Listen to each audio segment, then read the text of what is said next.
नाजरीन, आज हम आपको जिना करने वाली औरत और अजीब कुत्ते का वाकया बताने वाले हैं।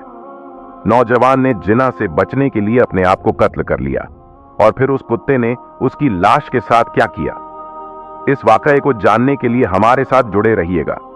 मोहतरम नाजरीन, वाकया इस तरह है कि किसी गांव में एक नौजवान रहता था। वो यतीम था, यानी कि बचपन में उसके मां बाप का साया उसके सर से उठ गया था।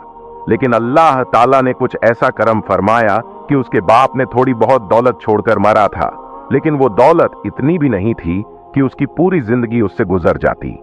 बहरहाल वो जवान हो गया। बच्चे मां बाप के बगैर भी पल जाते हैं, लेकिन कैसे पलते हैं ये वही बच्चे जानते हैं जिनके मां बाप मर जाते हैं। उसका भी इस दुनिया में कोई नहीं था, कोई भाई या बहन भी नहीं थी। उसकी शादी एक नेक और खूबसूरत औरत के साथ हुई। उसको अपनी बीवी से बेपनाह मोहब्बत थी, क्योंकि उस दुनिया में वाहिद वही औरत थी। उसके साथ और कोई भी रिश्तेदार नहीं था। उसको अपनी बीवी से जरूरत से ज्यादा उल्फत और मोहब्बत थी।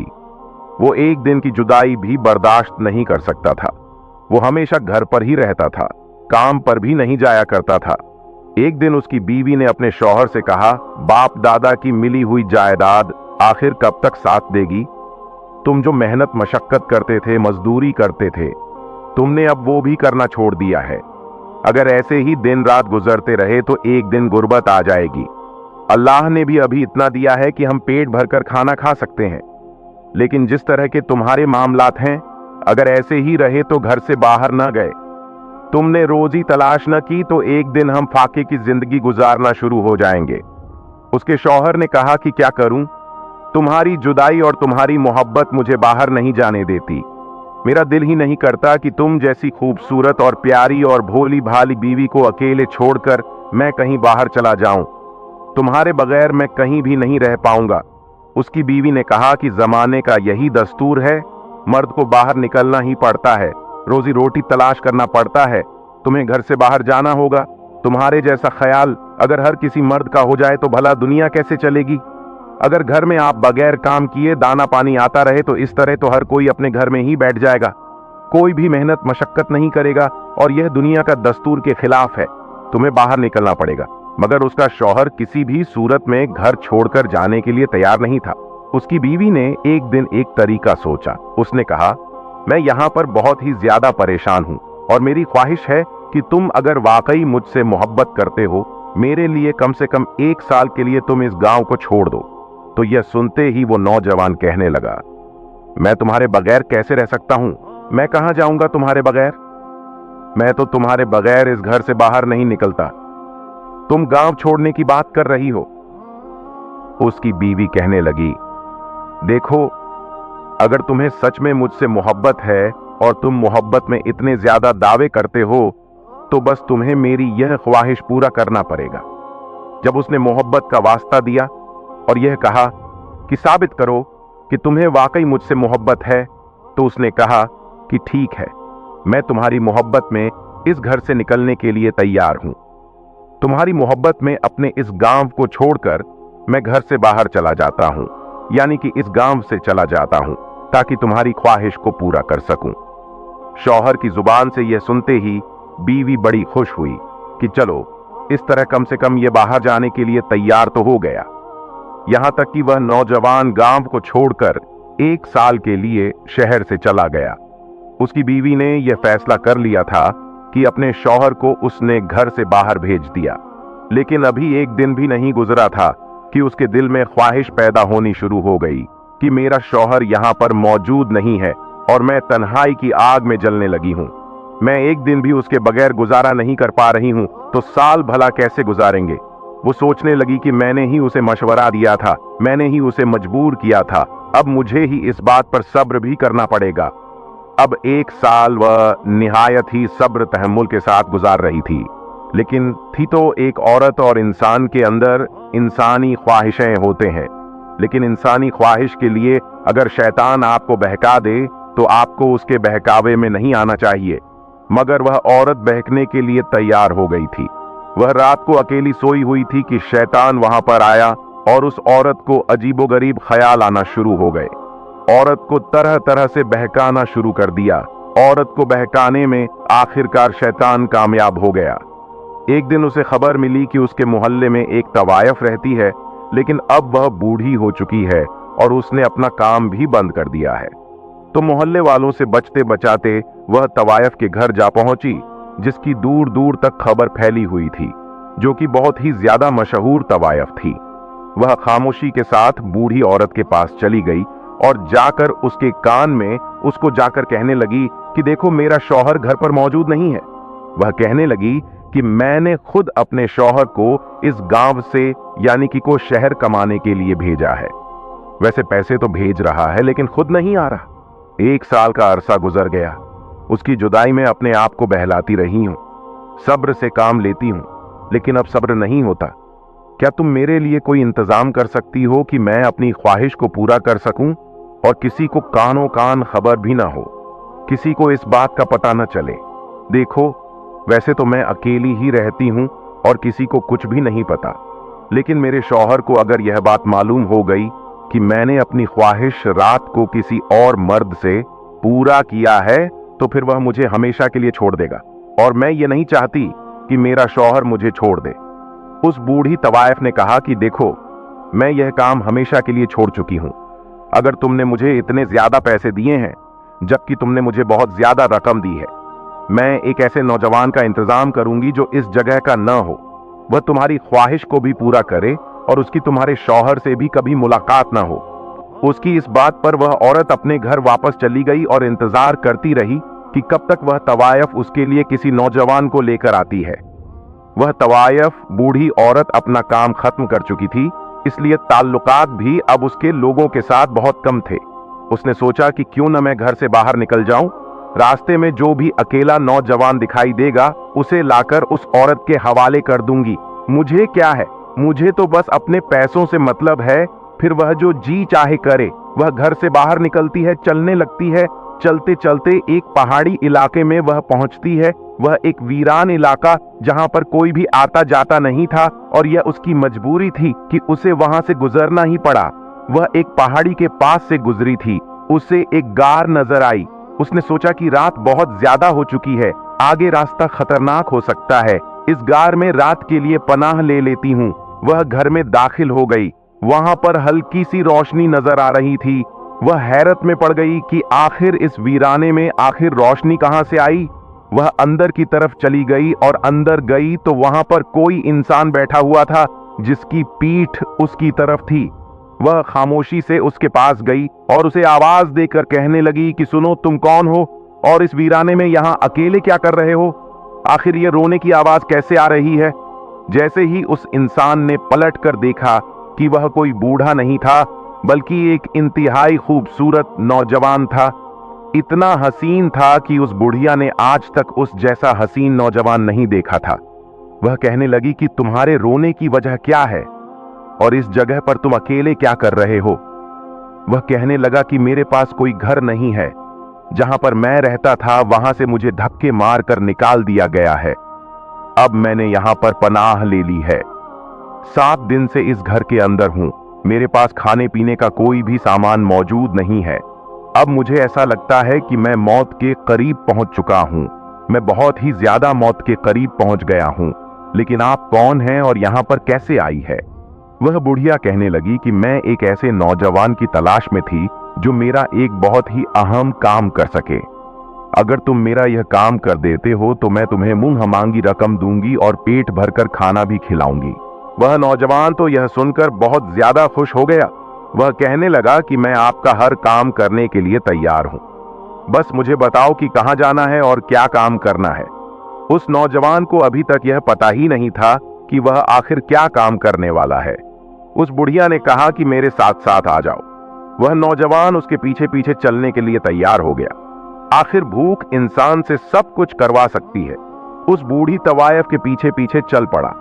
चलते चलते पहाड़ी इलाके से गुजरकर बड़ी मुश्किल से उस वीराने को उन्होंने पार किया और उस जगह पर पहुंच गए जहां उस औरत का मकान था।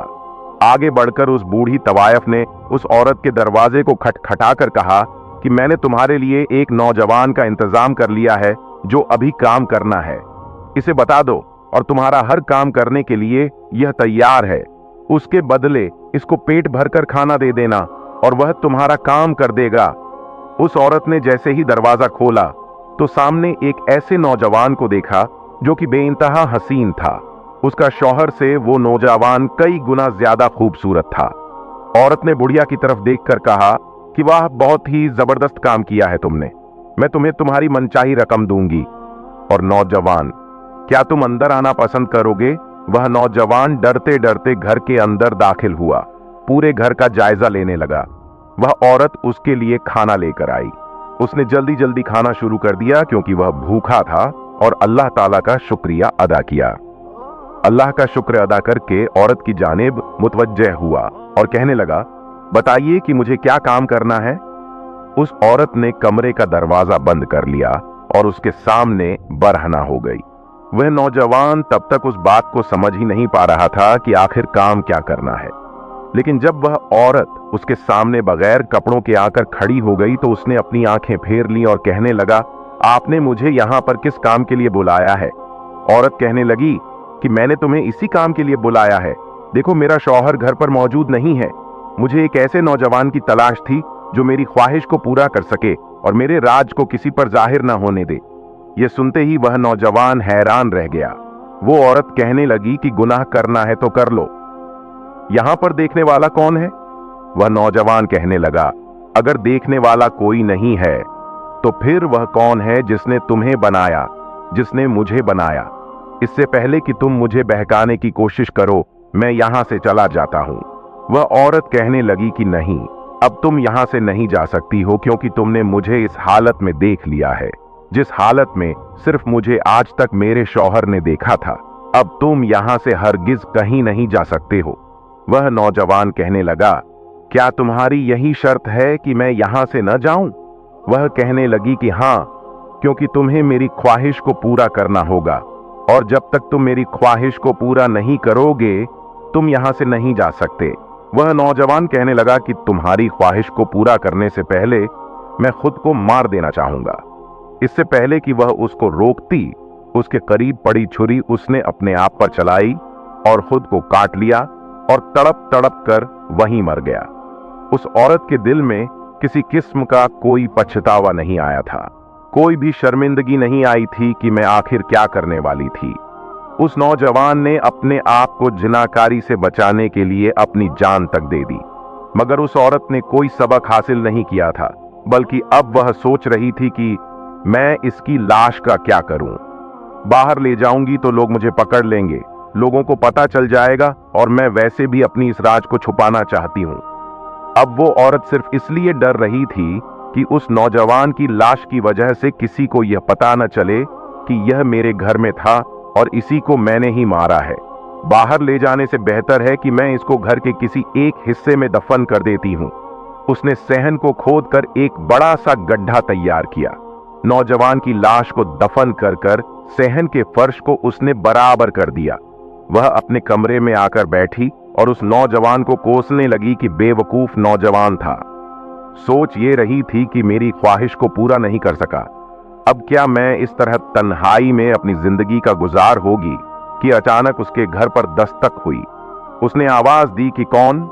जवाब आया कि मैं तुम्हारा शौहर हूं। जल्दी से घर का दरवाजा खोला और खुशी से उसका बुरा हाल हो रहा था।